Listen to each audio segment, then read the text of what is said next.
Alright guys, a quick one. Here, I'll detail how to use Spotlight Search on lock screen iPhone.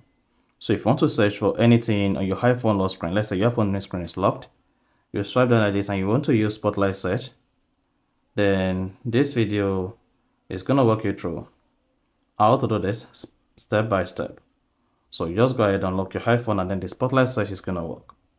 So if you want to learn to use the Spotlight Search on lock screen on your iPhone, all you need to do is follow the steps I'm about to share with you in this video.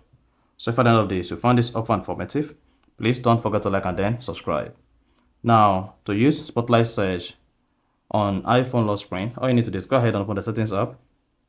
Then on the settings page, scroll down, locate Face ID and passcode and click on it. Type in your iPhone passcode. Then on the Face ID and passcode page, you want to scroll down. Keep scrolling until you get to allow access when locked.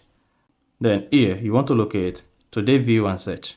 So if this is disabled in your own case, make sure that is turned on so that you have access to the Spotlight Search on your iPhone screen. So if this is disabled and your iPhone screen is locked, you'll not be able to use the Spotlight Search on your iPhone lock screen. But if you enable that under Face ID and passcode, you'll be able to use the Spotlight Search on your iPhone lock screen. So just turn on today view and then search.